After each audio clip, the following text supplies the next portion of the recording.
The boardroom on the 20th floor of We need to Apex address Financial this now. Group smelled like Your leather approach is and untenable. cold ambition. Warren Caldwell sat alone at the head of the mahogany table, hands folded in front of him, face carefully neutral. 3 attorneys in charcoal suits occupied the chairs to his left. 2 investigators, one from the Department of Justice, one from a firm whose letterhead bore the seal of the federal government, sat across from them. A court reporter tapped silently at her stenotype in the corner. The lead investigator, Thomas Brennan, was a man in his early 50s with steel gray hair and eyes that had seen too many liars to be fooled by one more. He slid a black recorder to the center of the table and pressed a button. Warren's own voice filled the room, distant and tinny but unmistakable. Given your circumstances, the cultural fit here might not align with what you're looking for. Brennan stopped the recording. The silence that followed was heavier than the words themselves. Do you recognize that voice, Mr. Caldwell? Warren's throat tightened, but he kept his face smooth. That's me, from an interview you conducted on October 23rd of last year. Do you recall the candidate? I conduct dozens of interviews. I'd have to review my notes. Brennan slid a file across the table. The tab read, Pierce, Donovan, in block letters. Warren opened it. A photograph clipped to the first page showed a black man in his mid-30s, clean-shaven, eyes serious but not hard. Below the photo, current position, night custodian. Previous position, customer service supervisor. Warren closed the file. I remember him. He wasn't a good fit. Brennan gestured toward the door. It opened, and Donovan Pierce stepped inside. He wore a navy suit, fitted and clean, and carried a leather briefcase that looked new. His posture was calm, his movements deliberate. He didn't look at Warren as he crossed to the table and set the briefcase down with a soft thud. Warren's pulse spiked. That's the janitor. Donovan met his eyes for the first time. Not anymore. He unlatched the briefcase and withdrew a binder, thick enough that the spine bulged. The cover bore a title in bold print.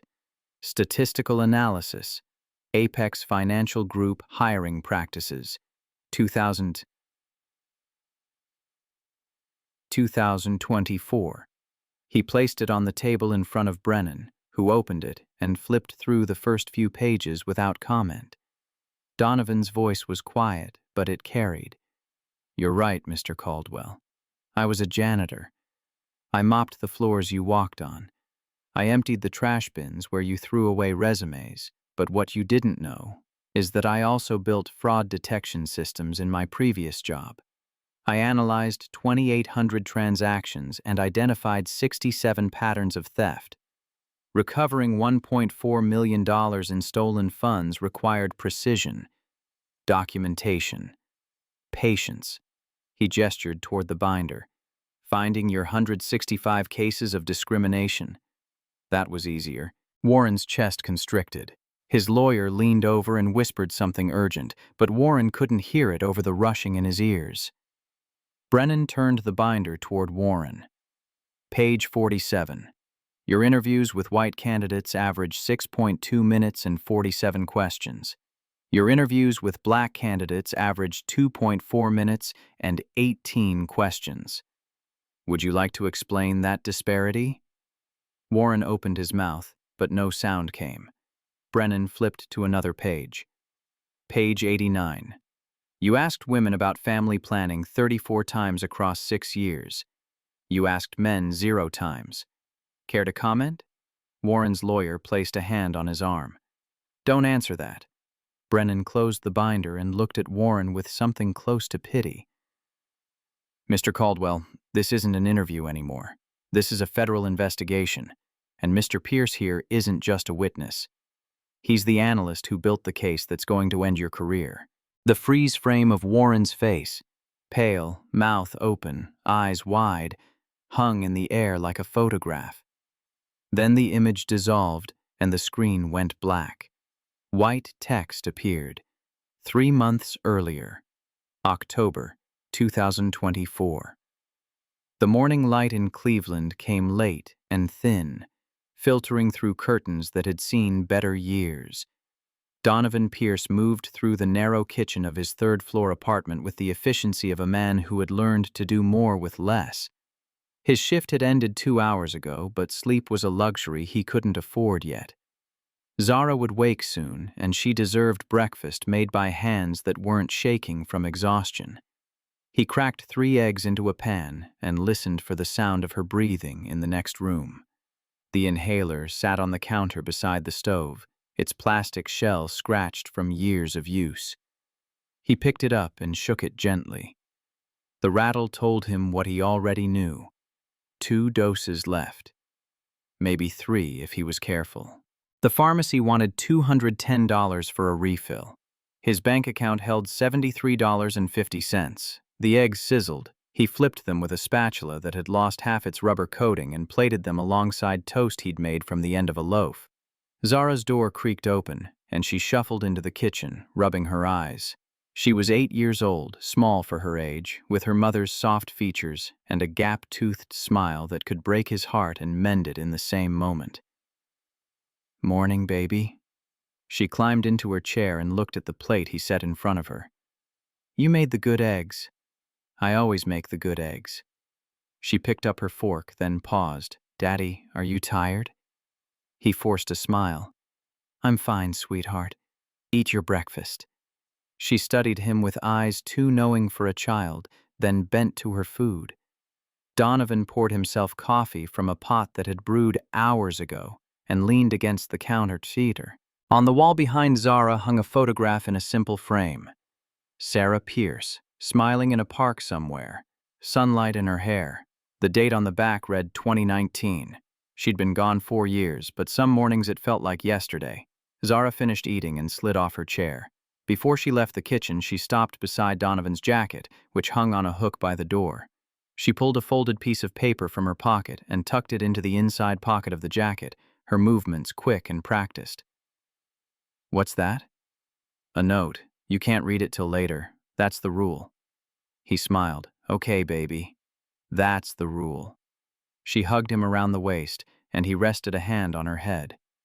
Her hair was soft and smelled like the lavender shampoo he bought in bulk because it was cheaper. When she pulled away, she looked up at him with a seriousness that didn't belong on a child's face. "Have a good sleep, Daddy. Have a good day at school." He walked her to Cleveland Elementary, 6 blocks away, holding her hand as they navigated cracked sidewalks and crosswalks where drivers rarely slowed. At the gate, she turned and hugged him again, and he kissed the top of her head. "I'll pick you up this afternoon." She waved and disappeared through the doors. He watched until she was out of sight, then turned and walked home. His feet ached. His back ached. His entire body felt like it had been wrung out and left to dry, but he couldn't sleep yet. There were bills on the table that needed sorting, numbers that needed adding, decisions that needed making about which creditor could wait another week and which one couldn't. He sat down at the kitchen table and opened the stack of envelopes. Rent, $890, stamped past due in red ink. Electric, $157. Zara's inhaler prescription notice, $210, due by Friday.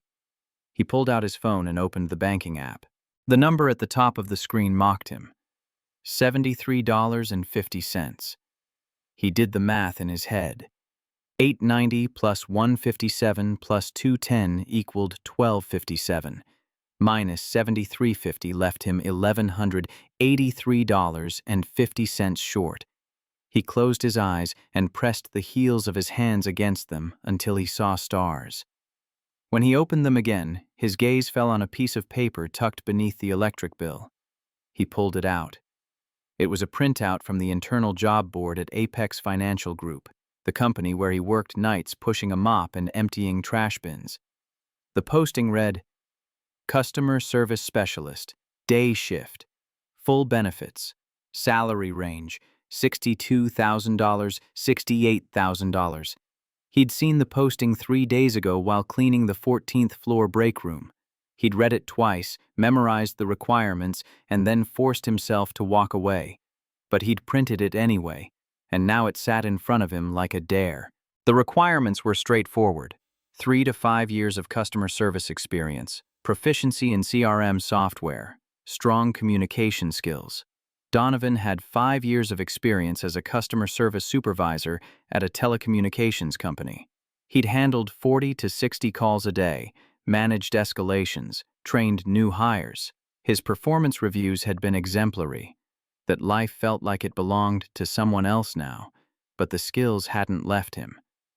The benefits section of the posting caught his eye. Comprehensive health insurance, dental, vision, coverage for dependents.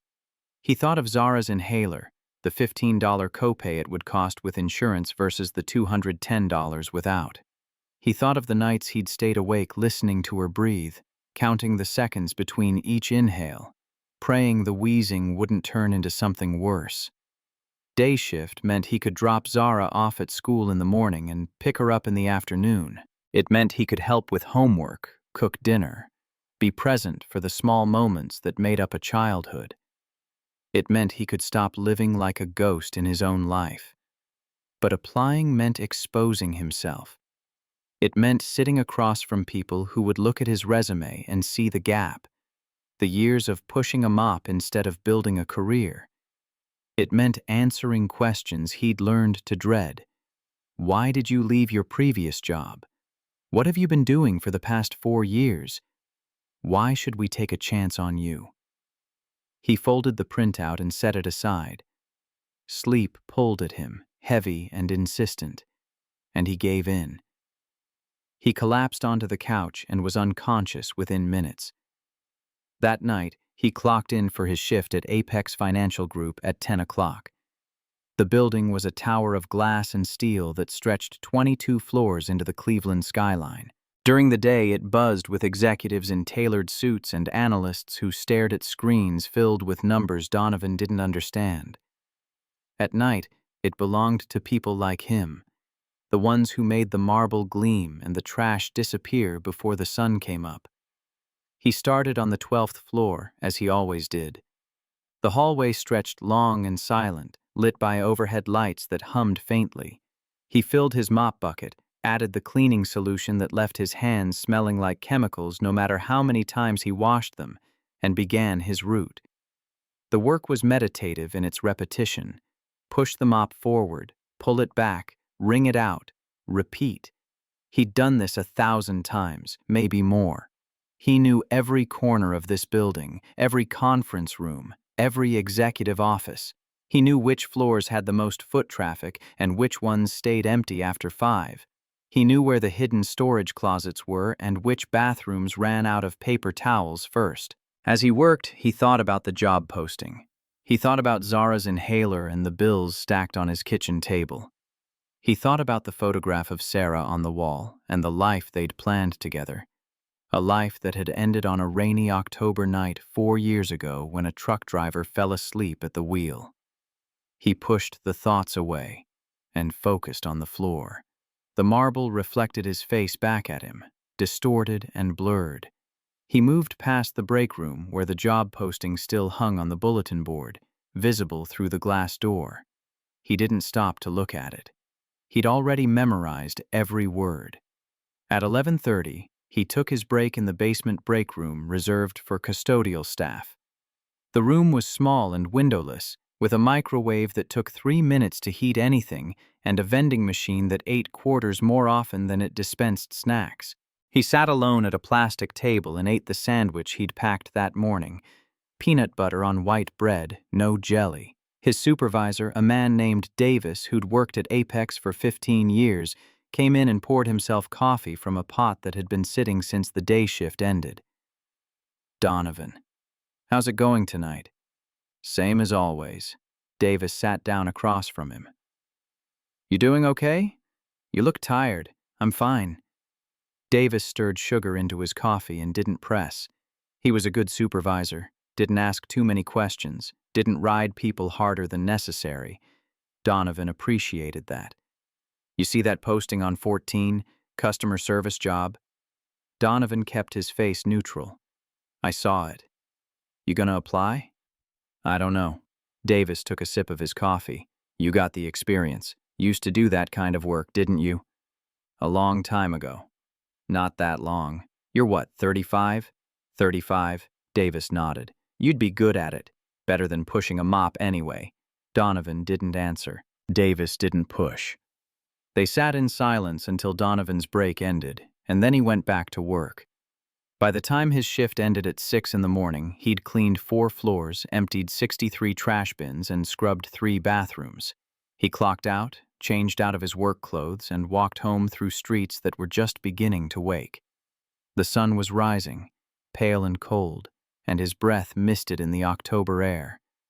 Zara was still asleep when he got home. He sat at the kitchen table and opened his laptop, an old machine he'd bought secondhand 3 years ago. It took 2 minutes to boot up and another minute to connect to the Wi-Fi. He navigated to the Apex Financial Group internal portal and found the job posting. His cursor hovered over the Apply button. He thought about Zara's note, still tucked in his jacket pocket. He thought about the inhaler on the counter. He thought about the photograph of Sarah on the wall and the promise he'd made to her in the hospital, minutes before she died. I'll take care of her. I'll give her a good life. He clicked Apply. The application form loaded slowly. He filled in his name, address, phone number. He uploaded his resume, a document he hadn't looked at in 4 years. The employment history section asked for his current position. He typed, Night Custodian, Apex Financial Group. He stared at the words. They would see this. They would know he was the janitor who cleaned their floors. They would judge him before he ever walked into the room. He thought about closing the laptop and walking away. But then he thought about Zara, and he clicked, Submit. The confirmation screen appeared. Thank you for your application. You will receive a response within 5 to 7 business days. He closed the laptop and sat in the quiet. His hands were shaking. He didn't know if it was from exhaustion or fear or something else entirely. 3 days later, the email arrived. He was picking Zara up from school when his phone buzzed in his pocket. He waited until they were home and she was settled with her homework before he opened it. The subject line read, Interview Invitation, Customer Service Specialist Position. Dear Mr. Pierce, we are pleased to invite you to interview for the Customer Service Specialist position. Your interview is scheduled for October 23, 2024 at 2:00 p.m. The interview panel will include Warren Caldwell, Director of Human Resources, Rebecca Hayes, Customer Service Manager, and Kevin Walsh, HR Associate. Please report to the reception desk on the ground floor 15 minutes prior to your scheduled time. We look forward to meeting you. He read the email 5 times. Each time, he expected it to disappear, to reveal itself as a mistake. But it didn't. Zara looked up from her math worksheet. Daddy, what's wrong? Nothing, baby. Everything's fine. She didn't believe him, but she went back to her homework. That weekend, Donovan prepared. He researched the company, reading annual reports and press releases until his eyes burned. He practiced answers to questions he knew they'd ask, speaking them out loud in front of the bathroom mirror. He wrote notes on index cards and reviewed them until he could recite them from memory.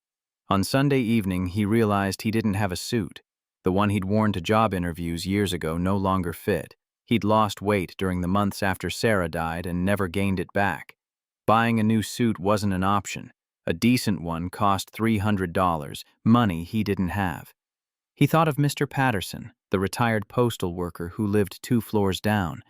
They weren't close, but they spoke when they passed in the hallway, and Patterson had always been kind. Donovan knocked on his door at 7 o'clock. Patterson answered, a newspaper tucked under one arm. Donovan, everything all right? I need a favor. I have a job interview tomorrow and I don't have a suit. I was wondering.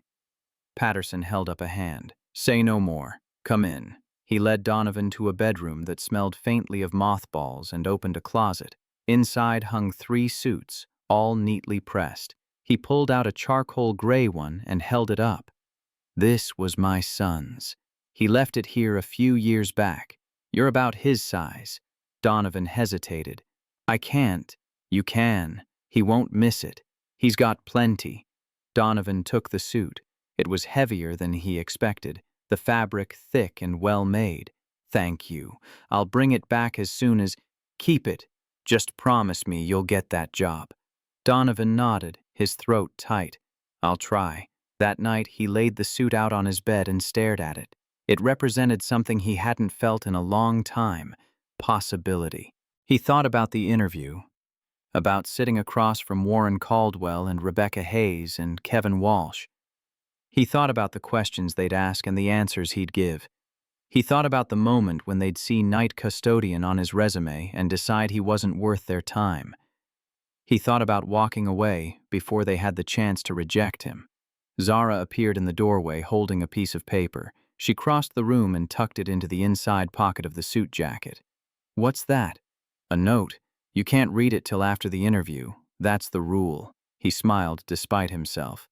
"Okay, baby. That's the rule." She hugged him, and he held her for a long time. When she pulled away, she looked up at him with her gap-toothed smile. "You're gonna do great, Daddy." He wished he believed her. The next morning, he woke at 6 and dressed carefully. The suit fit well enough, though the shoulders were slightly too broad and the pants needed a belt pulled tight to stay up. He stood in front of the bathroom mirror and adjusted his tie, the only piece of clothing in the outfit that actually belonged to him, a gift from Sarah on their 3rd anniversary. His reflection looked like a stranger, someone who belonged in boardrooms and corner offices instead of mop closets and basements. Zara appeared behind him, already dressed for school. "You look fancy." He turned and knelt to her level. "I'm going to an interview, baby, for a new job." "A better job? If I get it, I'll work during the day instead of at night. That means I can be home with you every evening." He hesitated, not wanting to make promises he might not be able to keep. "And you'll be able to see the doctor whenever you need to, without us worrying about money." Her face lit up. "So you have to get it. I'm going to try my best." She handed him the note she'd written that morning, and he tucked it into the inside pocket of the jacket, right over his heart. Then he hugged her, breathing in the smell of lavender shampoo and childhood. He dropped her at school and spent the next 4 hours at the public library, reviewing his notes one last time. At 1:30, he left for Apex Financial Group. The walk took 20 minutes, and he arrived at 1:45. The lobby was a cathedral of marble and glass, filled with people in expensive clothes moving with purpose. Donovan had cleaned this space 100 times, but he'd always done it in darkness, when the building was empty and still. Seeing it now, alive and bustling, made it feel like a different place entirely.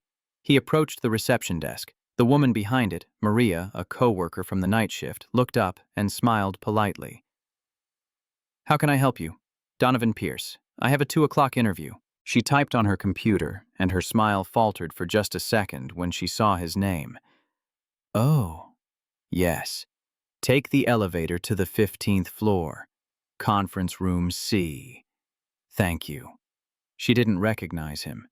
He'd worked alongside her 3 nights a week for 3 years, but in a suit and daylight, he was invisible. The elevator ride felt endless. He watched the floor numbers climb: 12, 13, 14, 15, and stepped out into a hallway he knew by heart. He'd mopped this floor every Monday and Thursday for the past 3 years. He knew which offices had the most trash and which conference rooms were used most often. He knew the patterns of the people who worked here, the rhythms of their lives. Conference room C was at the end of the hall. Through the glass door, he could see 3 people seated at a long table. He recognized Warren Caldwell from the company directory, a white man in his early 50s with salt and pepper hair and a suit that probably cost more than Donovan made in a month. Beside him sat Rebecca Hayes, a woman in her 40s with dark hair pulled into a bun, and Kevin Walsh, a younger man who looked fresh out of college. Donovan took a breath, opened the door, and stepped inside. Warren stood and extended a hand. "Mr. Pierce, Warren Caldwell, Director of Human Resources. Please have a seat." Donovan shook his hand and sat. Rebecca and Kevin introduced themselves, and then Rebecca opened a folder in front of her. "Thank you for coming in today, Mr. Pierce. Why don't you start by telling us a little about yourself?" Donovan had rehearsed this answer a dozen times. I have 5 years of experience in customer service, most recently as a supervisor at a telecommunications company. I handled 40 to 60 calls per day, managed escalations, and trained new hires. I'm skilled in conflict resolution and have a strong track record of turning difficult customer interactions into positive outcomes. Rebecca nodded, making notes. Can you give us an example of a particularly challenging customer interaction and how you resolved it? Donovan told her about a customer who'd been overcharged $465 due to a billing error. The customer was furious, threatening to cancel their service and leave negative reviews. Donovan had investigated the issue, discovered a bug in the billing system, and not only refunded the overcharge, but also added a $75 credit to the account.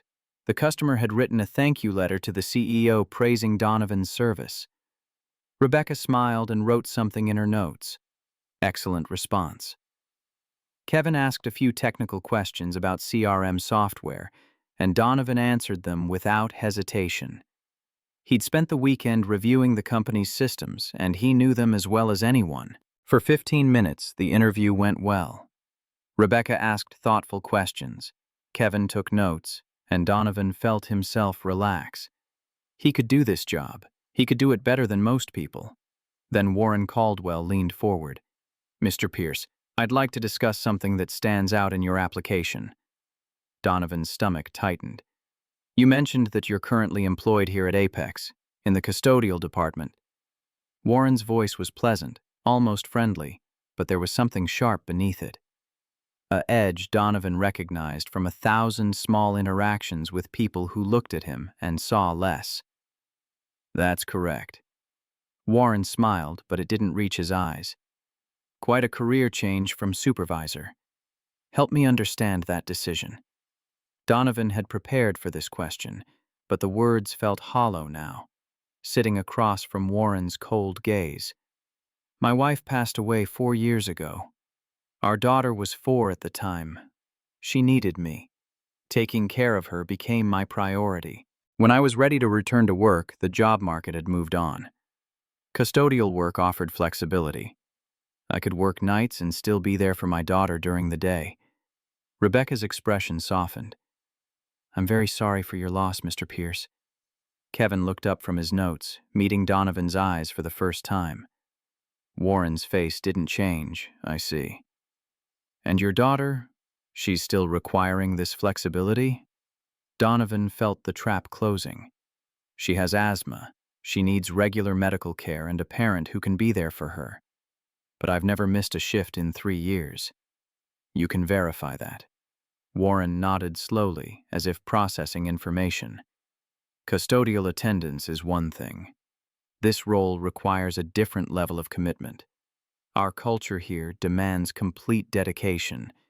The word culture hung in the air between them, heavy with meaning. Donovan had heard it before, in a dozen different contexts. It was the polite way of saying you don't belong here. He glanced at Rebecca. She'd lowered her eyes to the papers in front of her. Kevin had returned his attention to his tablet. Neither of them would meet his gaze. Donovan understood, in that moment, that the interview was over. It had been over before he'd walked in. The decision had been made the second Warren saw night custodian on his resume, and everything since had been theater. He had a choice. He could sit here and continue to answer questions designed to disqualify him, or he could leave with the only thing they couldn't take: his dignity. He stood. I think I have my answer. Thank you for your time. Warren blinked. We haven't finished the interview, Mr. Pierce. Yes, we have. Donovan turned and walked out of the conference room. His back was straight, his steps measured. Behind him, he heard Warren's voice saying something about following up, but the words didn't matter anymore. He walked to the elevator and pressed the button for the ground floor. The doors closed and he watched the numbers descend. 15, 14, 13. Each floor was one he'd cleaned, one he knew by heart. 12, 11, 10. The building had never felt so large, or so empty. The lobby was as crowded as it had been when he'd arrived, but now he moved through it like a shadow. No one looked at him. No one saw him. He was invisible again, the janitor in a borrowed suit. He was 10 feet from the glass doors when he heard his name, Donovan Pierce. The voice was clear and commanding, loud enough to carry across the entire lobby. Donovan stopped. He turned. A woman was walking toward him, moving fast. She was in her late 50s, with silver-streaked hair pulled back from a face that carried both elegance and steel. She wore a suit that probably cost more than Donovan made in 6 months. People stepped out of her way as she crossed the lobby, not because she pushed them aside, but because her presence demanded space. Donovan recognized her from the portraits in the executive corridor, from the company newsletters he sometimes glanced at while emptying recycling bins. Catherine Whitmore, founder and CEO, the woman whose name was on the building. She stopped in front of him, and her eyes studied his face with an intensity that made him want to look away. "You're leaving?" It wasn't a question. Donovan kept his voice steady. "The interview didn't go as planned." "I imagine it didn't." Her gaze shifted briefly to the elevator bank, where Warren Caldwell and the rest of the interview panel had just emerged. Their faces registered surprise at the scene unfolding in the lobby. "Walk with me for a moment." Donovan hesitated. "Ms. Whitmore, I appreciate whatever this is, but I don't need anyone's pity." "Good, because I don't have any to give." She turned and walked toward a quiet alcove near the windows, clearly expecting him to follow. Against his better judgment, he did. When they were out of earshot of the gathering crowd, Catherine spoke again. "I know who you are, Mr. Pierce. Not from your application. I know you from something else." Donovan frowned. "I don't understand." 3 months ago, July 18th, 11 o'clock at night, a young woman sitting alone in this lobby, crying. "Do you remember?" The memory surfaced slowly. A night like any other, near the end of his shift. A girl barely out of college, sitting on one of the leather benches, her bag overturned, documents spilled across the floor. Donovan had found her while making his rounds. "I remember." "An intern." She was upset. Catherine nodded. "Her name is Amy Whitaker. Someone had humiliated her in front of her entire department. Told her she didn't belong here." "What did you do?" Donovan thought back. "I helped her pick up her papers, talked to her for a few minutes. It wasn't anything special." "What did you say to her?" "She asked me how I dealt with people telling me I didn't belong. I told her I'd heard it plenty of times myself, but I was still here, and that she would be too, if she wanted to be." Catherine was quiet for a moment. "I was in the elevator when that happened. The doors were closing, but I saw everything. I heard what you said." Donovan didn't know how to respond. "That intern is still here. She's been promoted twice. Last month she told me that the only reason she didn't quit that night was because a custodian sat down next to her and reminded her that the people who say you don't belong don't get to decide who you are." Before Donovan could respond, Warren Caldwell appeared at Catherine's side, slightly out of breath from crossing the lobby. "Ms. Whitmore, is everything all right? This candidate was just leaving." "I'm aware." Catherine's voice was ice. "Tell me, Warren, why is he leaving?" Warren straightened his tie. "We determined that he wasn't the right fit for our company culture." "Our culture." Catherine repeated the words slowly, as if tasting them. "The culture I built. Tell me what specifically about Mr. Pierce doesn't fit." Warren's mouth opened and closed. There were concerns about commitment, reliability, given his circumstances. His circumstances. Catherine's voice was flat. "You mean the fact that he's a single father? Or the fact that he currently works in custodial services? Or perhaps something else about him that you noticed before he even walked into the room?" The color drained from Warren's face. Rebecca Hayes and Kevin Walsh had joined them now, standing at an uncertain distance. "Ms. Hayes." Catherine's gaze shifted. How did Mr. Pierce perform on the skills-based questions? Rebecca swallowed. Excellently. His answers were some of the best I've heard from any candidate this quarter. So the problem wasn't his qualifications. Silence. Catherine turned back to Donovan. Her voice softened, though it lost none of its strength. I know what you're feeling right now. I know you want to walk out of here and never look back. I know that staying feels like surrender, like letting them win. Donovan's jaw tightened. You don't know what I'm feeling. I know exactly what you're feeling. Because 30 years ago, I stood in a lobby just like this one, being told that someone like me didn't belong in the rooms where decisions were made. I walked out that day with my dignity intact and my career in ruins. It took me 5 more years to get another chance. She held his gaze. You have a daughter who's waiting for you to come home. She's depending on you. And right now you're trying to decide whether your pride is worth more than her future. The words hit Donovan like a physical blow. He thought of Zara sitting in their small apartment, waiting to hear if her father had gotten the job that would change everything. He thought of the inhaler that was almost empty, the doctor's appointments they kept postponing, the bills that multiplied no matter how many hours he worked. He reached into the inside pocket of his borrowed jacket and pulled out the folded note. His hands were unsteady as he opened it. The words were written in Zara's careful, uneven letters. Daddy, no matter what happens, you're number 1 to me. Love, Zara. Below the words, she'd drawn a picture. A stick figure man in a suit, smiling, holding the hand of a smaller stick figure. Donovan stared at the paper until the letters blurred. When he looked up, Catherine was still watching him. I'm not staying for you. His voice was quiet. I'm staying for her. And for myself. Catherine nodded once. That's the only reason worth staying for. The morning after the confrontation in the lobby, Donovan woke to his phone vibrating on the nightstand. The screen showed 8:47 a.m. and a text from an unknown number. Mr. Pierce, this is Julianne Brooks, assistant to CEO Catherine Whitmore. She'd like to meet with you today at 9 a.m. Please confirm. He sat up too quickly and his vision swam. He'd managed 3 hours of sleep after getting home from the night shift, and his body protested the early wake-up. He typed back, confirmed. Zara was already at school. He'd dropped her off at 7:30, same as always, before collapsing onto the couch. Now, he had 12 minutes to make himself presentable.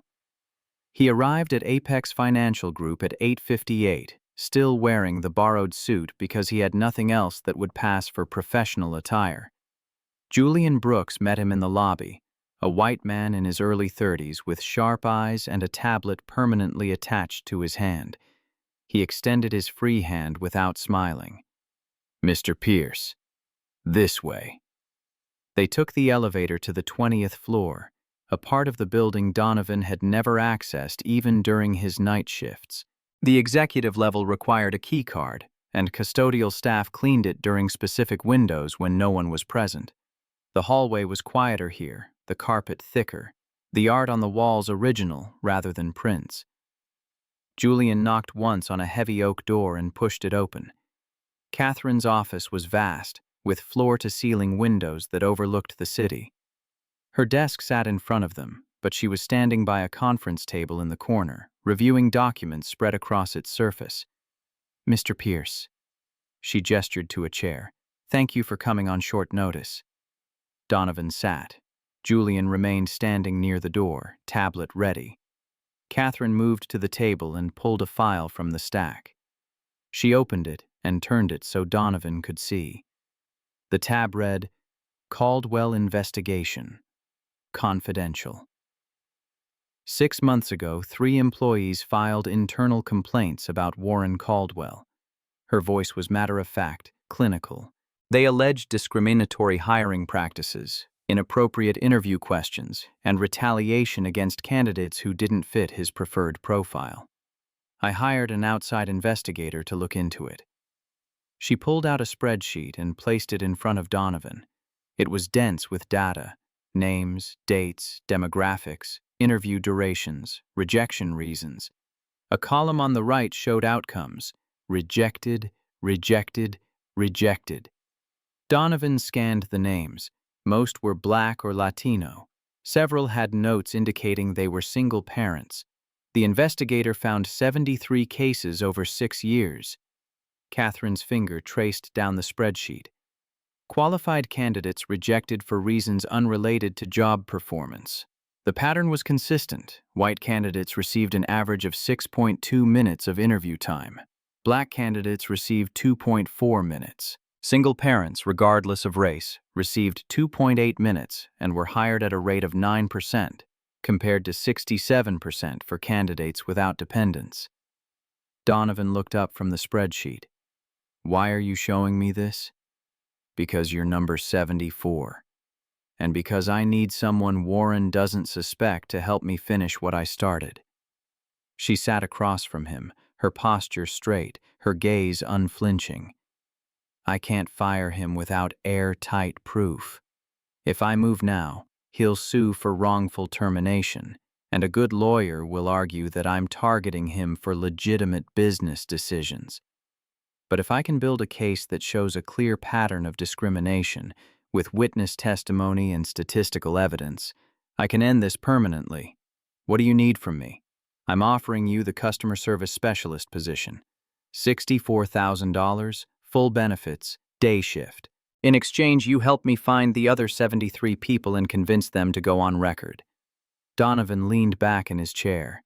"You want me to spy. I want you to do the job you're qualified for. And while you're doing it, I want you to give those 73 families a chance at justice." She pulled another document from the file, a legal brief with highlighted sections. "This is precedent. A similar case in Chicago 2 years ago. The company settled for $3.8 million and agreed to a 7-year consent decree with the Department of Justice. The HR director was banned from the industry. Every wrongfully rejected candidate received compensation and a formal apology." Donovan studied the brief. The timeline stretched across 18 months of investigation and litigation. "And if we lose, then Warren keeps his job and nothing changes. But if we win, we don't just fix Apex. We send a message that this kind of discrimination won't be tolerated anywhere." He thought of Zara asking why Emily's mother didn't want her around. He thought of Warren's voice. "Our culture demands complete dedication. Given your circumstances, I need to think about it." Catherine nodded. "You have until 5 p.m. today. Here's the investigator's contact information." She handed him a business card. "Grace Holloway, private investigator, former FBI Civil Rights Division. Below that, a phone number and email address. Julian will show you out." Donovan left the building and walked to the public library 6 blocks away. He found a quiet corner and opened his laptop, searching for information about employment discrimination cases. The legal language was dense, but he understood enough to see the framework. Pattern and practice claims required statistical evidence, witness testimony, and proof that the discrimination was institutional rather than individual. He found the EEOC website and read about filing procedures. Complaints had to be filed within 180 days of the discriminatory act. His interview had been October 23rd. The clock was already ticking. He called Grace Holloway at noon. She answered on the second ring, her voice brisk and professional. "Mr. Pierce, Catherine said you might reach out. She wants me to help find witnesses. How does that work? I have a list of the 73 people Warren rejected. Names, contact information where available, interview dates. Your job would be to reach out, explain what we're building, and ask if they're willing to testify. And if they say no, then we move to the next person. But my experience is that people want justice. They just need someone to show them it's possible." They agreed to meet that evening at a coffee shop in downtown Cleveland. Donovan arrived early and ordered black coffee he couldn't afford. Grace walked in at 7 sharp. A white woman in her 50s with gray hair cut short and eyes that cataloged everything. She carried a leather messenger bag that looked like it had been through a war. She sat across from him and pulled out a thick folder. "This is everything. Interview records, rejection letters, email correspondence between Warren and other HR staff. I've been building this file for 6 months. She spread the documents across the table. Donovan saw his own interview notes among them. Rebecca's handwritten comment, "Excellent candidate, highly recommend," crossed out with Warren's annotation, "Cultural fit concerns, recommend rejection." He picked up the page and read it 3 times. Rebecca had wanted to hire him. Kevin had noted that he was qualified. Warren had overruled them both. Grace pulled out a list of names organized by year, 73 people. Some have moved, some changed numbers, but I've been able to contact about 40. Most are willing to talk. A few are afraid of retaliation. Have any agreed to testify? Not yet. They need to hear from someone who's been through it. Someone who understands what they lost. Donovan looked at the names. Angela Rodriguez, rejected 2019. James Wilson, rejected 2020. Sarah Mitchell, rejected 2021. Each one represented a family that had been told they didn't belong, that their circumstances made them unacceptable. I'll do it, but I have conditions. Grace closed the folder. Name them. I want everything in writing, the job offer, the partnership, protections from retaliation. And when we have enough evidence, we don't just fire Warren. We report to the EEOC and let the federal government handle it. Grace's expression shifted, something like respect flickering in her eyes. Catherine said you were sharper than Warren gave you credit for. She pulled out a contract Julian had prepared that afternoon. Donovan read every word. Employment agreement, confidentiality clause, whistleblower protections. He signed at the bottom, and Grace countersigned as witness. Welcome to Apex, Mr. Pierce, officially this time. Donovan started the customer service specialist position the following Monday. His desk was on the 12th floor in an open office area with 18 other specialists. The space hummed with the sound of phone calls, keyboard clicks, and the low murmur of conversations. Sunlight streamed through windows that overlooked the city, and for the first time in 3 years, Donovan worked in a place that had natural light. Rebecca Hayes conducted his orientation, walking him through the CRM system and explaining call procedures. The software was complex. 6 different screens, 200 functions, integration with databases Donovan had never accessed. Rebecca expected it would take him 2 to 3 weeks to become proficient. By the end of the first day, he'd memorized the core workflows. By the end of the first week, he was navigating the system faster than colleagues who'd been there for years. Rebecca noticed. You've done this before. I worked customer service for 5 years. Different company, similar systems. Still, most people struggle with the learning curve. Donovan didn't mention that he'd spent the previous 3 weeks downloading training manuals from the internal portal while working his night shifts, studying them during breaks, practicing on the demo system after hours. He'd known the job was possible before he'd even applied, and he'd prepared accordingly. His first difficult call came on his 3rd day. An elderly woman named Mrs. Henderson called about a frozen account. She'd been transferred 4 times, and her voice shook with frustration and exhaustion. Donovan didn't interrupt. He let her vent for 5 minutes, occasionally acknowledging what she said, but never rushing her toward a solution. When she finally ran out of words, he asked her to give him 10 minutes to investigate. The freeze had been triggered by an automatic fraud detection system after an unusual transaction pattern. The system had flagged 3 payments to a medical billing company as suspicious, even though they were legitimate. Donovan cleared the freeze, restored the account, and added a $25 credit for the inconvenience. Mrs. Henderson's voice cracked when he told her it was resolved. You're the first person who actually listened. By the end of his first week, Donovan had handled 63 calls with a satisfaction rating of 98%. Rebecca called him into her office Friday afternoon. You're doing exceptional work. I don't think I've ever seen someone adapt this quickly. Thank you. She hesitated, then. I wanted to apologize. For the interview, I should have said something when Warren started asking those questions. Donovan kept his expression neutral. You were doing your job? No, I was protecting my job. There's a difference. She handed him a folder. Inside were copies of interview notes from other candidates, ones she'd recommended who Warren had rejected. 23 names spanning 4 years. If you're trying to build a case against him, this might help.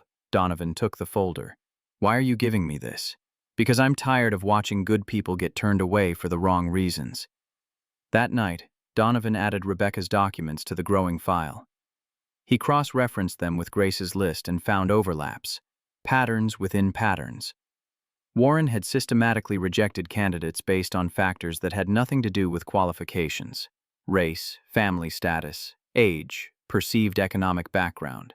But proving discrimination required more than documents. It required people willing to go on record, to risk their own reputations and careers to hold Warren accountable. Donovan began making calls on November 5th.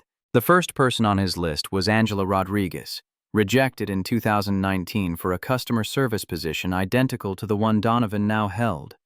Grace had tracked her down to a suburb outside Cleveland, where she worked 2 part-time jobs and raised her son alone. Ms. Rodriguez, my name is Donovan Pierce. I'm calling about your interview at Apex Financial Group in 2019. There was a long pause. I didn't get that job. I know. Neither did I, initially. I was rejected last month for the same reasons you were. He explained Catherine's investigation, the pattern of 73 rejections, the possibility of federal action. Angela listened without interrupting. What would I have to do? Tell your story. On record. Explain what happened in the interview and how it affected you. And if I do that, what happens to me? If we build a strong enough case, the EEOC will investigate. If they find violations, Apex will be required to implement reforms and compensate people who were wrongfully rejected. But I can't promise anything beyond that. Another pause. Then, he asked me about my son, about who would watch him if he got sick. He said that in a role like this, commitment was essential, and he wasn't sure I could provide that. Her voice hardened. I had perfect attendance at my previous job for 8 years. I never missed a day, but he decided I was unreliable before I even answered the question. Will you testify? Yes. If it means he can't do this to someone else. Donovan called 14 people that first week. 9 agreed to participate. 2 hung up as soon as he mentioned Apex. 3 said they'd think about it. James Wilson, rejected in 2020, called him back 3 days later. I talked to my wife. She thinks it's risky, but I think it's necessary. Count me in. By mid-November, Donovan had commitments from 22 witnesses. Each conversation followed a similar pattern: initial suspicion, followed by recognition, followed by anger at how long the pattern had persisted. Most had moved on to other jobs, but the rejection still stung. Several mentioned that Warren's interview had been the shortest they'd ever experienced, barely long enough to ask basic questions. Grace compiled their statements into a single document, organizing them by year and type of violation.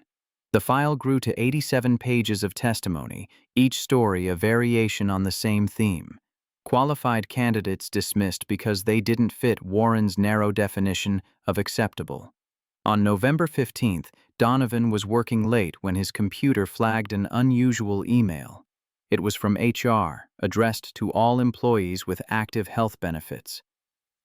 Subject line: Policy Update, Prescription Coverage. He opened it. Effective November 1st, several medications had been removed from the approved formulary to reduce costs. Among them was Zara's asthma inhaler. Donovan's hands went cold. He checked the date the policy had been approved. October 28th. 2 days before he'd started his new position. He called the benefits hotline and waited through 4 minutes of hold music. The representative confirmed that Zara's medication was no longer covered. The alternative was a generic version that required pre-authorization and could take 2 to 3 weeks to process. She needs it this week. Then you'll need to pay out of pocket, $210. Donovan checked his bank account. He'd received his first paycheck from the new position, but most of it had gone to overdue rent and utilities. He had $94.30 available. He hung up and sat in the dim office, surrounded by empty desks and the hum of computers on standby. The timing was too precise to be coincidence. Warren had access to the benefits system. He'd know Donovan had a daughter with a chronic condition, and he'd know exactly how to make things difficult without leaving obvious fingerprints. Donovan went to Warren's office the next morning. The door was open, and Warren sat behind his desk reviewing a report. He looked up and smiled, the expression warm and practiced. "Mr. Pierce, how can I help you?" "My daughter's asthma medication was denied coverage. I wanted to check if there was an error in the system." Warren typed something on his keyboard, made a show of reviewing the screen. No error. The policy changed November 1st, company-wide cost reduction measure. For everyone? Warren's eyes met his. For everyone. Though I can see how it might feel targeted, given your particular circumstances. Is it targeted? Of course not. But you know how these things go. Sometimes decisions made at the corporate level have unintended consequences at the individual level. The subtext was clear. Make waves, and there will be consequences. Donovan kept his face neutral. Thank you for checking. He left the office and went straight to Julian's desk on the executive floor. Julian listened to the explanation, took notes, and said he'd escalate it to Catherine immediately. 2 hours later, Catherine called an emergency meeting. Warren, the benefits director, and Julian gathered in her office. Donovan was not invited, but Julian texted him updates in real time. Catherine demanded to know who had requested the policy change. The benefits director confirmed it had come from Warren's office on October 28th, framed as a cost-saving initiative. Catherine ordered Zara's medication reinstated immediately and told Warren that any future policy changes affecting employee dependents would require her personal approval. Donovan received a follow-up email that afternoon. Zara's medication was back on the approved list, copay $15. But when he checked the system later that evening, he noticed Warren had logged into the benefits database at 4:47 p.m. but hadn't actually processed the reinstatement.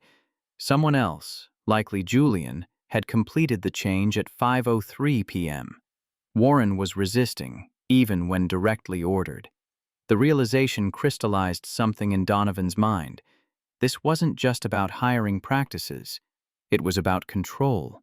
Warren had built a system where he decided who belonged and who didn't, and he protected that system with the kind of petty cruelty that was hard to prove but easy to wield. Donovan called Grace that night. "We need to dig deeper. This didn't start with Warren." "What do you mean?" "I mean someone taught him this. Someone created the playbook he's following." Grace was silent for a moment. Then, "I'll pull the records from before Warren's tenure. See who held his position before 2018. She called back 3 days later. James Morrison, HR director from 2010 to 2018. Retired at 63 with full pension. Does he have a record? Clean. No complaints, no lawsuits. Model employee, according to his file. That doesn't make sense. Warren didn't invent this system overnight. Let me pull Morrison's interview records. It took Grace a week to obtain the files through a combination of official requests and creative sourcing. When she finally handed Donovan the folder, it was thicker than Warren's. Morrison rejected 91 candidates over 8 years. The pattern was identical to Warren's: shorter interviews for minorities, coded language in rejection notes, systematic exclusion of single parents and older workers. The rejection reasons were copy-paste. Cultural fit concerns, team dynamics questions, commitment uncertainties. Grace showed him an email from Morrison to Warren, sent August 2018, 1 week before Morrison's retirement. "Warren, it's been an honor working with you these past 2 years. I'm confident the culture we've built will continue under your leadership. Standards matter. Don't let anyone convince you otherwise." Donovan read the email twice. Standards. The word carried the weight of everything unsaid. This is conspiracy. Warren didn't just continue Morrison's practices. Morrison trained him to do it. Grace nodded. It gets worse. Morrison personally recommended Warren for the position in his exit interview. Catherine wasn't CEO then. She was COO. The board hired Warren based on Morrison's endorsement. How many total victims? 91 under Morrison, 74 under Warren so far, 165 families. Donovan did the math. 14 years of systematic discrimination, hundreds of interviews conducted with predetermined outcomes, thousands of hours of lost wages, missed opportunities, shattered confidence. We need a federal case. Grace pulled out another document, a legal memo from a civil rights attorney she'd consulted. If this constitutes pattern and practice discrimination spanning 2 HR directors over 14 years, it's beyond internal resolution. The EEOC would almost certainly refer it to the Department of Justice. What do we need? 20 witnesses minimum, statistical analysis showing disparate impact, documentation of the institutional nature of the discrimination, and we need to file before the 180-day deadline from your interview. Donovan calculated. October 23rd to April 21st. 5 months. They had time, but not much. I can get the witnesses. Can you get us a DOJ contact? Already have one. Thomas Brennan, Civil Rights Division. He handled the Chicago case I mentioned. If anyone will take this seriously, it's him. Set up a meeting. They met Thomas Brennan at his office in downtown Cleveland on December 1st. He was a white man in his early 50s with gray hair and the careful demeanor of someone who'd spent decades navigating bureaucracy. His office was small and windowless, stacked with case files and legal texts. Grace presented the evidence methodically, the spreadsheet of rejections, Morrison's and Warren's interview notes, the statistical analysis showing disparate impact, the witness statements. Brennan listened without interrupting, occasionally making notes on a yellow legal pad. When Grace finished, he leaned back in his chair. This is Title VII of the Civil Rights Act, clear as day. Pattern and practice discrimination, institutional in nature, spanning 14 years. If what you're telling me holds up under scrutiny, this is one of the strongest cases I've seen in a decade. What's the next step? You file a formal complaint with the EEOC. They'll investigate, and if they find probable cause, they'll issue a right to sue letter. At that point, it can go to federal court, or we can negotiate a consent decree. How long does that take? Investigations usually run 6 to 8 months. Litigation can stretch to 2 years if the company fights, but most settle once they see the evidence. And the victims? If we win, they get compensation, back pay calculations, damages for emotional distress, punitive awards if the court finds willful violation. Plus, the company implements court-monitored reforms. Donovan thought of Angela Rodriguez working 2 part-time jobs, of James Wilson, who'd given up on finding work in his field, of the 91 people Morrison had rejected who didn't even know they were part of a pattern. When can we file? Brennan pulled out a calendar. I'd recommend mid-December. That gives you 2 more weeks to finalize witness statements and shore up the statistical analysis. We'll file a charge on behalf of all 165 plaintiffs as a class. What happens to Warren when we file? He'll be notified within 48 hours. The company will know. And if I were you, I'd expect retaliation. Donovan spent the next 2 weeks working 18-hour days. He handled customer calls during business hours, then spent evenings and weekends contacting the remaining witnesses. By December 12th, he had commitments from 28 people willing to testify. Grace compiled their statements into a formal declaration, each story corroborating the pattern. During his lunch breaks, Donovan built a statistical model analyzing Apex's hiring data. He'd done similar work in his previous job, identifying patterns in vendor billing to detect fraud. The methodology was the same. Collect data, identify outliers, calculate probability that the patterns were random. The results were damning. White candidates were hired at a rate 68% higher than equally qualified black candidates. Interview durations showed statistically significant disparities. White candidates averaged 6.2 minutes, black candidates 2.4 minutes. The probability that these disparities occurred by chance was less than 0.0001, effectively impossible. He presented the analysis to Grace and Brennan on December 14th. Brennan reviewed the numbers and nodded. This is expert-level work. You built this yourself? I used to track fraud patterns, same principles. We'll need you to testify about your methodology. I can do that. They filed the EEOC complaint on December 15th at 8 in the morning.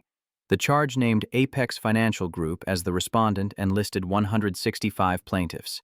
The allegations were specific. Pattern and practice discrimination based on race, family status, and age, spanning 14 years, involving 2 HR directors, causing measurable economic harm to victims. Brennan submitted the complaint electronically and hand-delivered a copy to the EEOC's Cleveland office. By law, Apex would be notified within 48 hours. Donovan went to work that day as usual. He handled calls, helped colleagues troubleshoot system issues, attended a team meeting about year-end performance reviews. No one mentioned the complaint. No one looked at him differently. But at 3:17 p.m., Warren Caldwell's assistant delivered a certified letter to his desk. Donovan signed for it and waited until he was alone to open it. Inside was a copy of the EEOC charge, stamped received, with a cover letter from Apex's legal department acknowledging receipt and promising full cooperation with the investigation. A handwritten note was clipped to the top. Mr. Pierce, we will be in touch regarding your role in this matter. Warren Caldwell. Donovan photographed the note and sent it to Grace. She replied within minutes. That's retaliation.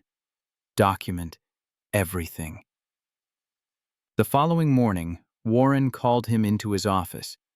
Julian accompanied Donovan as a witness, sitting quietly in the corner with his tablet. Warren sat behind his desk, hands folded, expression pleasant. Mr. Pierce, I wanted to discuss the EEOC complaint.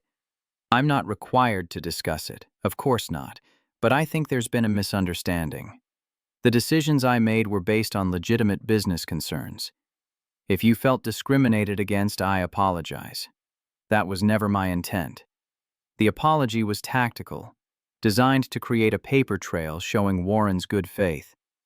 Donovan didn't respond. I'd like to work together to resolve this amicably.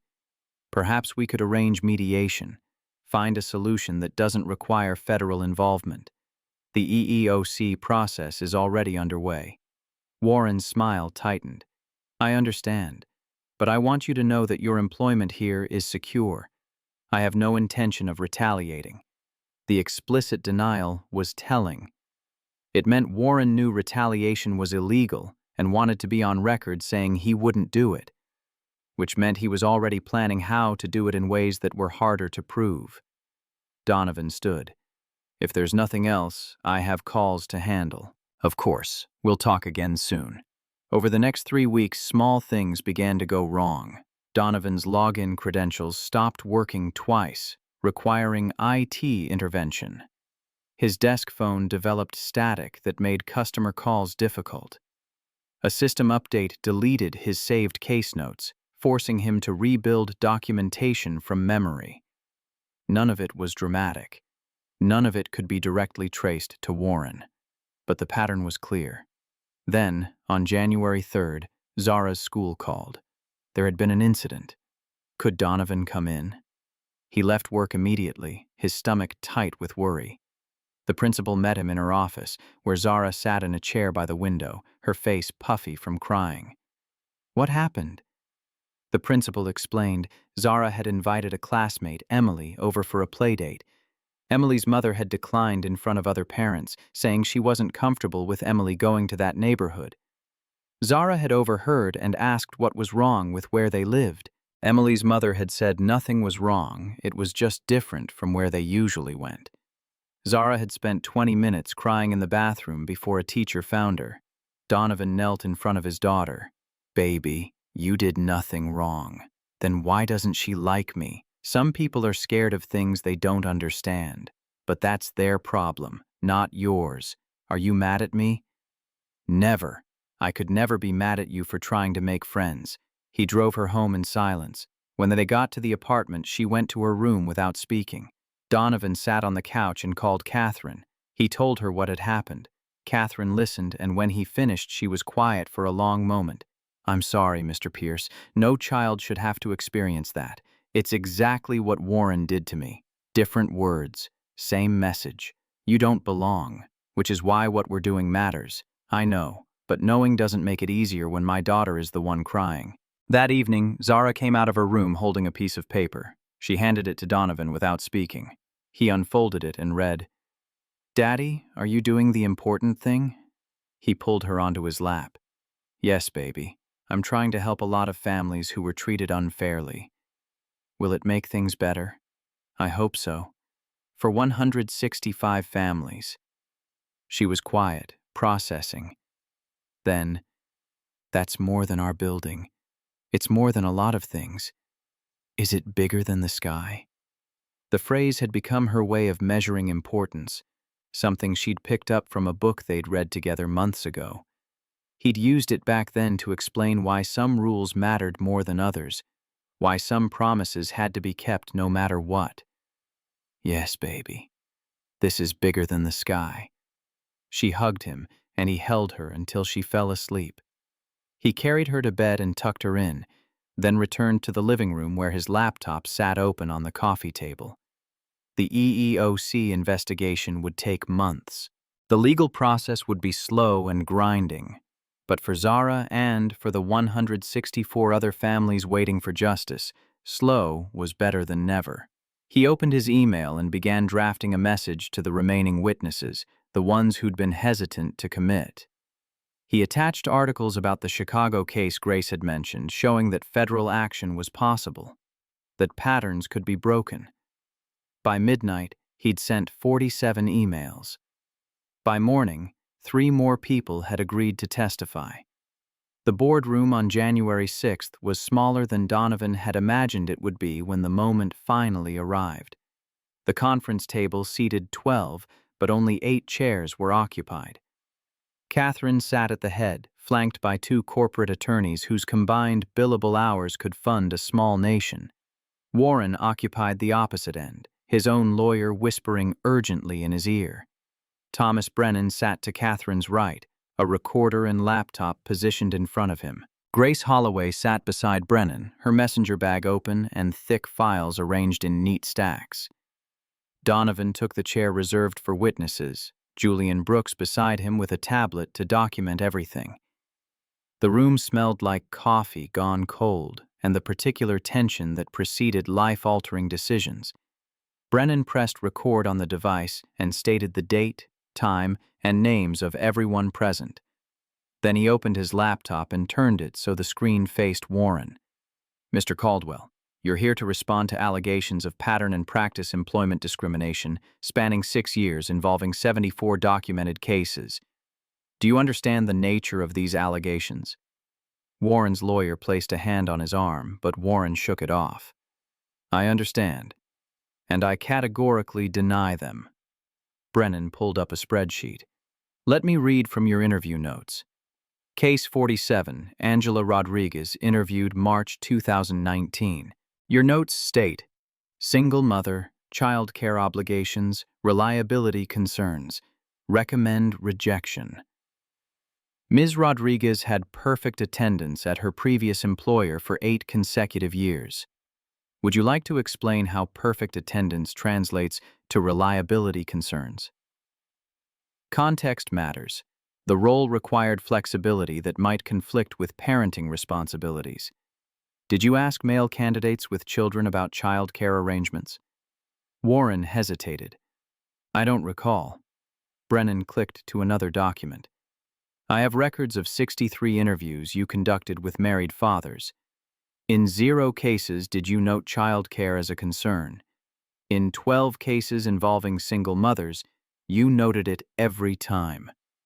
Warren's jaw tightened. Those were legitimate business considerations. Brennan moved to the next slide. Case 52, James Wilson, interviewed July 2020. Your notes. Cultural fit, questionable. Mititer. Wilson had a master's degree from Ohio State and 7 years of relevant experience. What about him suggested poor cultural fit? His background didn't align with our team dynamics. What specifically about his background? Warren shifted in his seat. It was a subjective assessment based on the overall interview impression. Mr. Wilson is black. Is that part of the background that didn't align? Warren's lawyer leaned forward. That's an inflammatory question, and my client doesn't have to. I'll answer it. Warren's voice was sharp. Race had nothing to do with my assessment. I've interviewed dozens of candidates of all backgrounds. Brennan pulled up another spreadsheet, this one color-coded. In the past 6 years, you interviewed 112 candidates. 43 were white. 69 were people of color. Of the white candidates, you hired 68%. Of the black candidates, you hired 11%. Latino candidates, 14%. Would you like to explain that disparity? Different qualification levels. All candidates met minimum qualifications or they wouldn't have been interviewed. Rebecca Hayes screened them before they reached you. Then perhaps my standards were higher. For black candidates than white candidates? Warren's face flushed. That's a distortion of what I said. Brennan let the silence stretch. Then he played an audio file. Warren's voice filled the room. Given your circumstances, the cultural fit here might not align with what you're looking for. Our culture demands complete dedication. That's from your interview with Donovan Pierce. What circumstances were you referring to? His family situation. The fact that he had significant caregiving responsibilities. Did you ask him how he managed those responsibilities during his previous supervisory role? I don't recall. According to the interview transcript, you didn't. You assumed he couldn't handle the position based on the fact that he had a daughter with asthma. Brennan closed the laptop and pulled out a different file. This is where it gets more interesting. James Morrison, your predecessor as HR director, served from 2010 to 2018. During his tenure, he rejected 91 candidates using virtually identical language to yours. Cultural fit, team dynamics, commitment concerns. He slid an email across the table. Morrison to you, August 2018. Warren, it's been an honor working with you these past 2 years. I'm confident the culture we've built will continue under your leadership. Standards matter. Don't let anyone convince you otherwise. Mr. Morrison was a respected colleague. I valued his guidance. Did his guidance include teaching you how to screen out candidates based on protected characteristics? Warren's lawyer stood. This is speculation and sit down. Catherine's voice cut through the room like a blade. Mr. Caldwell, answer the question. Warren's hands clenched on the table. Jim Morrison taught me how to assess cultural fit. That's a legitimate hiring criterion. Brennan pulled out another document. This is Morrison's termination letter for David Chen, an HR associate who worked under him from 2015 to 2016. Chen was fired for insubordination after he questioned Morrison's rejection of 3 qualified candidates in 1 week. All 3 were black. Chen filed an internal complaint that was buried by Morrison and never reached the executive level. Catherine's expression darkened. I was never informed of that complaint because Morrison had the authority to handle internal HR issues without escalation, just like Warren has now. Grace leaned forward. We also have testimony from Rebecca Hayes that she recommended hiring Donovan Pierce and was overruled by Warren. She provided 23 similar examples spanning 4 years where her recommendations were rejected for candidates of color, while her recommendations for white candidates were accepted at an 82% rate. Rebecca was sitting outside the boardroom, waiting to be called. Catherine had insisted she be available for questioning. Brennan continued. The statistical analysis shows a pattern so pronounced that the probability of it occurring randomly is less than 1 in 10,000. This isn't unconscious bias. This is systematic exclusion. Warren's lawyer pulled him aside for a whispered conference. When they returned to the table, the lawyer spoke. My client is prepared to resign, effective immediately, in exchange for a confidential settlement and a mutual non-disclosure agreement. Brennan shook his head. No resignation. You can be terminated for cause and cooperate with the Department of Justice investigation, or you can be terminated for cause and face federal charges for civil rights violations. Warren stood abruptly. This is absurd. I've dedicated 6 years to this company. I followed the policies I was taught. If Morrison's methods were discriminatory, I didn't know it. Donovan had remained silent until now, but he couldn't let that stand. You knew. Everyone turned to look at him. Warren's face went pale.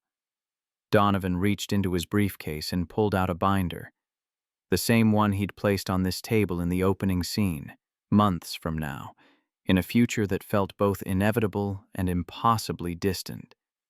You knew because you documented it. Every interview, every rejection, every coded phrase. You were careful. You never used slurs. You never mentioned race explicitly.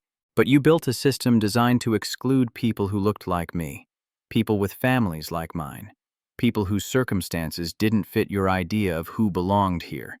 He opened the binder to a marked page. Page 47. Your average interview with white candidates, 6.2 minutes, 47 questions. Black candidates, 2.4 minutes, 18 questions.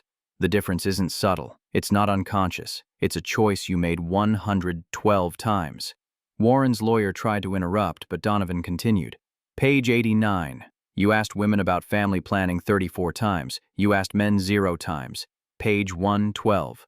Single parents were hired at 9%, while married candidates were hired at 67%, even when their qualifications were identical.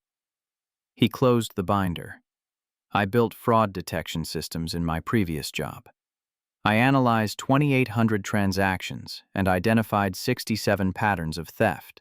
I recovered $1.4 million by recognizing what people thought they'd hidden. His voice was steady, calm, each word measured. Finding your pattern was easier because you didn't even try to hide it. You thought people like me wouldn't notice. You thought we'd be grateful just to be in the room. You thought we'd leave quietly when you told us we didn't belong. He looked directly at Warren. But I didn't leave. And now 165 families are going to get the justice you tried to deny them. Catherine stood. Mr. Caldwell, you're terminated effective immediately. Security will escort you from the building. You're banned from HR roles industry-wide per the settlement terms we'll be filing with the Department of Justice. Warren's lawyer started to protest, but Catherine raised her hand. This isn't negotiable. You can accept severance of $0 and cooperate with the investigation.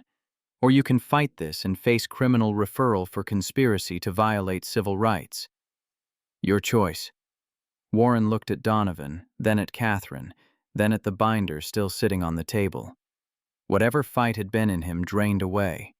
He nodded once. I'll cooperate. Security arrived within minutes. 2 officers in Apex uniforms waited by the door while Warren gathered his phone and wallet. He didn't look at anyone as he left. The door closed behind him with a soft click that felt louder than it should have. Catherine turned to the room. We'll implement reforms immediately. Blind resume reviews, structured interviews, diverse panels, quarterly external audits. Julian will oversee the transition. Brennan added, the Department of Justice will monitor compliance for 7 years. Any deviation will result in penalties and potential criminal charges. The meeting adjourned. Donovan walked out into the hallway where Rebecca waited. She stood when she saw him. Thank you for the files you gave me. I should have done more. Should have spoken up years ago. You're speaking up now. That's what matters. She hesitated, then, for what it's worth, you're the best hire I've made in 4 years. Warren was wrong about everything. Donovan nodded and kept walking. He took the elevator down to the 12th floor and returned to his desk. The office hummed with normal activity, phones ringing, keyboards clicking, colleagues discussing weekend plans. No one knew what had just happened 20 floors above them. His phone buzzed, a text from Catherine. Please come to my office at 5 p.m. He finished his shift, handling calls with the same focused attention he gave every customer. At 5, he took the elevator back up. Catherine was alone, standing by the windows that overlooked the city. The winter sun was setting, casting long shadows across the carpet. Sit. He did. She remained standing. The Department of Justice is expanding the investigation. They've identified 12 other financial firms with similar patterns. Brennan thinks this could lead to industry-wide reforms. That's good. She finally looked at him. I'm creating a new position, Director of Customer Success and Equity. Salary $98,000, full benefits, team of 12 reporting to you. The role focuses on ensuring our hiring and advancement practices align with our stated values. He absorbed this. Why me? Because you saw a problem and built the case to fix it. Because you didn't just want justice for yourself, you wanted it for 165 families you'd never met. Because the skill set required to detect fraud is the same one needed to detect discrimination, and you've proven you can do both. I'm not qualified to run a department. Neither was I when I started this company. But I learned. And so will you.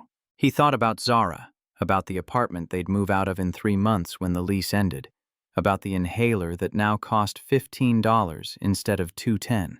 He thought about Angela Rodriguez and James Wilson and the 91 people who'd been rejected by Morrison and never knew they were part of something larger. I accept. Catherine smiled, a rare expression that softened the steel in her features. Good. You start Monday. The settlement was finalized on March 15th. Apex Financial Group agreed to pay $4.2 million, distributed among the 165 plaintiffs. Each person received an average of $18,800, calculated based on estimated lost wages and emotional damages. The 28 who testified received an additional $5,000 each. Donovan called every person on the list to tell them the news. Angela Rodriguez cried when he told her. $18,000. That's 6 months of rent. That's my son's medical bills. That's a future I didn't think we'd have. James Wilson was quieter. I didn't do this for money. I did it so the next person wouldn't have to go through what we did. That's why it mattered. That's why we won. The Department of Justice issued a press release announcing the settlement and the consent decree. Apex agreed to 7 years of federal monitoring, including quarterly reports on hiring demographics, interview procedures, and advancement rates. Any statistical deviation from expected patterns would trigger immediate investigation. Thomas Brennan held a press conference in downtown Cleveland. Reporters filled the room, cameras rolling. He stood at a podium with the DOJ seal behind him. Today represents a significant victory for civil rights in the workplace. For 14 years, Apex Financial Group systematically excluded qualified candidates based on race, family status, and other protected characteristics. This settlement sends a clear message. Discrimination, no matter how carefully coded, will not be tolerated. A reporter asked about the scope of the investigation. Are other companies under scrutiny? We're investigating 34 firms across Ohio, Michigan, and Pennsylvania. Preliminary findings suggest similar patterns at 9 of them. This is not an isolated incident. It's an industry problem that requires an industry solution. Another reporter. What role did employees play in uncovering this? Brennan glanced at his notes. This case was built by whistleblowers who risked their careers to document injustice, by investigators who spent months compiling evidence, and by 165 people who had the courage to tell their stories. Their names are sealed to protect them from retaliation, but their impact will be felt for years. The news coverage ran for 3 days. Local stations interviewed employment lawyers about the precedent. National outlets picked up the story as part of broader conversations about workplace discrimination. Social media lit up with hashtags: Apex accountability, justice delayed, patterns exposed. Donovan didn't watch any of it. He was too busy with the transition to his new role. His team of 12 included specialists in compliance, data analysis, and employee relations. Their first project was implementing the blind resume review system, a software platform that stripped identifying information from applications before they reached hiring managers. The system went live in April. By May, the demographic composition of interview candidates had shifted measurably. By June, hiring rates for people of color had increased from 14% to 38%. Rebecca, now Senior Director of Customer Service, stopped by Donovan's office one afternoon. "The new system is working. We're seeing candidates we would have missed before. That's the point." She handed him a file. "This is Emily Dawson's daughter. Applied for an internship. Made it through the blind review. Interview is next week." Donovan opened the file. Emily was the classmate who'd rejected Zara's playdate invitation. He closed it and handed it back. "Treat her like any other candidate. If she's qualified, hire her. If she's not, reject her. No special treatment either direction." "What if she asks about Zara?" "Then you tell her that personal relationships don't factor into hiring decisions. That's the whole point of what we built." Rebecca smiled. "Understood." In July, Donovan attended his first industry conference on equitable hiring practices. The event drew HR professionals from across the Midwest, many from companies under DOJ investigation. He gave a presentation on statistical methods for detecting bias in hiring data. The room was packed. He walked them through the analysis he'd built, how to identify disparate impact, how to calculate statistical significance, how to document patterns that might otherwise be invisible. Afterward, a woman approached him. She was in her 40s, white, with an ID badge from a Detroit-based firm. "My company is one of the 9 under investigation. Your methodology could help us identify where our problems are before the DOJ does. That's the idea. Fixing the problem is better than hiding it." She handed him her card. "Would you consult?" He looked at the card. Director of Diversity and Inclusion. He thought about the 165 families, about the patterns that persisted because people with power chose not to see them. "Send me your data. I'll review it." Over the next 6 months, he consulted for 4 companies, all under federal scrutiny. Each one had variations of the same problem. HR directors making subjective decisions that produced objective patterns of exclusion. He taught them how to build accountability systems, how to audit their own practices, how to create transparency that made discrimination harder to hide. The work was exhausting. Between his regular role at Apex and the consulting projects, he was logging 70-hour weeks. But the impact was measurable. 3 of the 4 companies implemented reforms that satisfied DOJ requirements. The 4th resisted, and federal charges were filed. Zara noticed the change in him.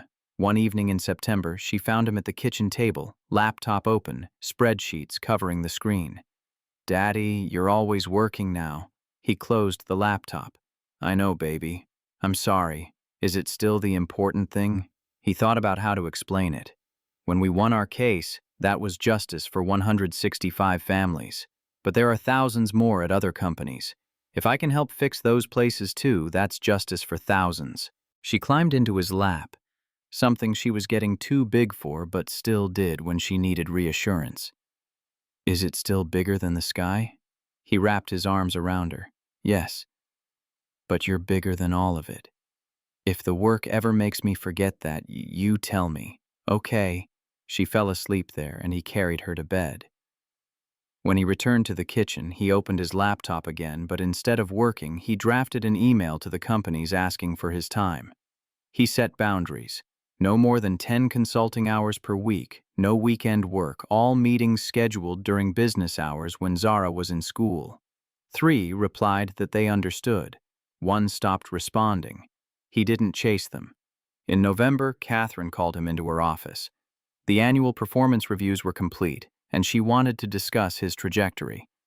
"You've exceeded every metric. Customer satisfaction is up 18% in your department. The equity audit showed 0 statistical disparities in hiring or advancement. And your consulting work has generated goodwill that's translated into new client relationships." She slid a document across the desk. "This is a promotion proposal. Vice President of Equity and Customer Excellence. Salary $132,000. You'd oversee both customer service and compliance." Donovan read the proposal twice. "That's a significant jump. You've earned it. But I want you to think carefully before you accept." "Why?" "Because this level of leadership comes with visibility. You'll be the face of our reforms. You'll be asked to speak at conferences, participate in industry panels, represent the company in ways that put you in the public eye." He understood what she wasn't saying. Being visible as a black man who'd challenged a powerful system meant becoming a target for people who resented that challenge.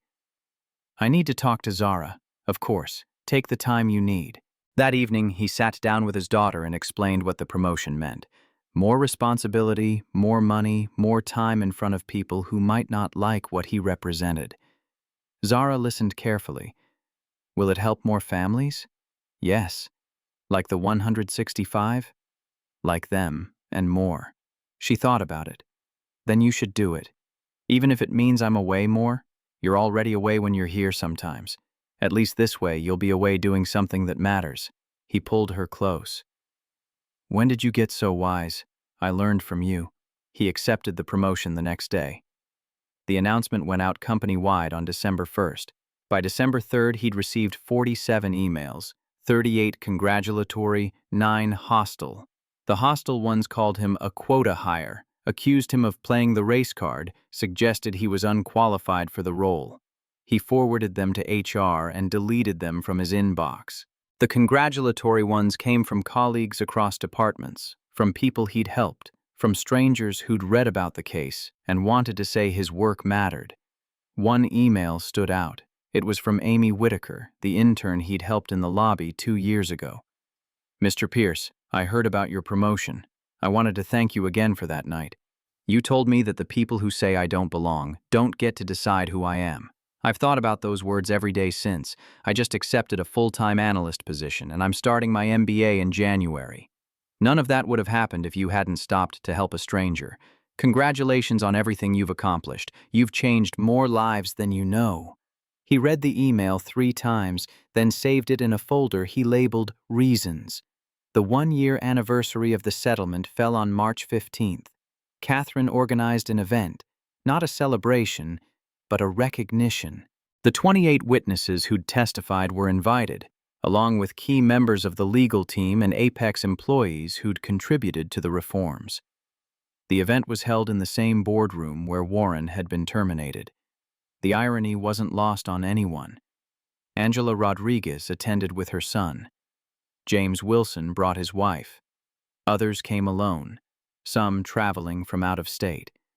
They gathered around the table where the case had been built, where their stories had been heard, where justice had been demanded and delivered. Catherine spoke first. "A year ago, this company failed you. We allowed a system of discrimination to persist for 14 years. We looked away when we should have looked closer. We prioritized culture over character, conformity over competence." She gestured to the group. "You didn't let us get away with it. You demanded accountability. And because of your courage, 165 families received compensation. More importantly, we changed our practices in ways that will affect thousands of future candidates." Thomas Brennan spoke next, outlining the broader impact. The 9 companies under investigation had all reached settlements. Combined, they'd paid $12.3 million to victims and agreed to federal monitoring. The consent decrees covered hiring, promotion, compensation, and termination practices. But the real change is cultural. Companies across the country are examining their own practices, implementing reforms before they become the next case. That ripple effect, that's your legacy. Grace Holloway presented data on the outcomes for the 165 plaintiffs. 47 had been hired by Apex or partner companies. 73 had found positions elsewhere, often at higher salaries than they'd been making before. 28 had started their own businesses, using settlement money as capital. 17 had returned to school for advanced degrees. These aren't just statistics. These are lives rebuilt, futures reclaimed, dignity restored. Then Donovan stood. He hadn't prepared remarks, but the words came easily. "I was number 74. I walked into an interview thinking I'd be judged on my skills, my experience, my ability to do the job. Instead, I was judged on my circumstances. Single father, custodian, Someone who didn't fit the culture. He looked around the room. Every person here has a similar story. We were told we weren't enough. We were dismissed before we could prove ourselves. We were made to feel like the problem was us, when the problem was a system designed to exclude us. But we didn't accept that judgment. We documented. We testified. We demanded that the truth be seen. His voice remained steady, but the emotion underneath was evident. Justice isn't fast. It isn't easy. It isn't guaranteed. But it's always worth fighting for. Because what we did here, what you did, doesn't just change one company. It changes the standard. It forces other companies to ask themselves if they're next. He gestured to Catherine. It also changes leaders. Catherine could have buried this. She could have quietly paid me off, forced me to sign an NDA, and moved on. Instead, she chose accountability. She chose to rebuild rather than defend. That takes courage that's rarer than it should be. The room was silent. Then Angela Rodriguez started clapping. Others joined. The applause built until it filled the space, echoing off the walls of the room where Warren had once wielded power without oversight. After the event, people lingered. Conversations formed in clusters, witnesses sharing updates on their lives, attorneys discussing ongoing cases, Apex employees asking questions about how to sustain the reforms. James Wilson approached Donovan. I wanted to tell you something. When I got the settlement check, my wife and I paid off our medical debt. We'd been carrying it for 6 years, barely making minimum payments. Now we're clear. He paused, emotional. But more than the money, I got something back that Warren took from me. Confidence. The belief that I deserved to be in the room. That was never his to take. I know that now. As people began to leave, Catherine pulled Donovan aside. The Second Chance Fund is launching next month. We've allocated $600,000 annually, renewable. It'll provide grants to families affected by workplace discrimination, covering everything from education to housing to medical care. He'd helped design the fund, working with Catherine and the board to ensure it served the communities most harmed by past practices. The first recipients would include some of the 165, but it would expand to support others facing similar barriers. There's one more thing. Catherine handed him an envelope. Zara's been accepted into the scholarship program. Full tuition at Cleveland Prep starting next year. Cleveland Prep was one of the best private schools in the state. He'd never considered applying because the tuition was beyond anything he could afford. I didn't apply for this. I know. Rebecca did. She thought Zara deserved the same opportunities as any other child in this city. He opened the envelope. The acceptance letter detailed the scholarship. Full tuition, books, supplies, even transportation assistance. It was worth $40,000 per year through high school graduation. I don't know what to say. Say you'll accept. Let your daughter have the education she's earned. That evening, he told Zara about the scholarship. She listened, her eyes growing wider as he explained what it meant. Does that mean I'll go to a fancy school? It means you'll go to a school with more resources. Better science labs, smaller classes, teachers who can give you more attention. Will there be other kids like me?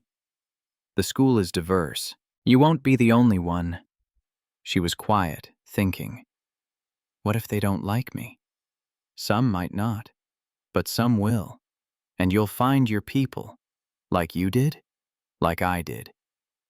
Later, after she'd gone to bed, he sat on the balcony of their new apartment, a 2-bedroom unit in a safer neighborhood, rent partially subsidized through the Second Chance Fund. The city stretched out below, lights coming on as darkness settled. His phone buzzed, a text from Emily Dawson's mother. Mr. Pierce, I owe you an apology. What I said about your neighborhood was wrong. It came from fear and ignorance. My daughter told me about the scholarship Zara received, and I'm genuinely happy for her. I hope someday you can forgive me. He stared at the message for a long time. Forgiveness was complicated. The harm had been real. The pain his daughter had felt was real. But so was the possibility of change. He typed back, Thank you for reaching out. I appreciate the apology. What matters now is how we move forward and what we teach our children about seeing people for who they are, not where they come from. He pressed send and set the phone down. Bigger than the sky, Zara had said. Some things were bigger than anger, bigger than resentment, bigger than the desire to hold on to hurt.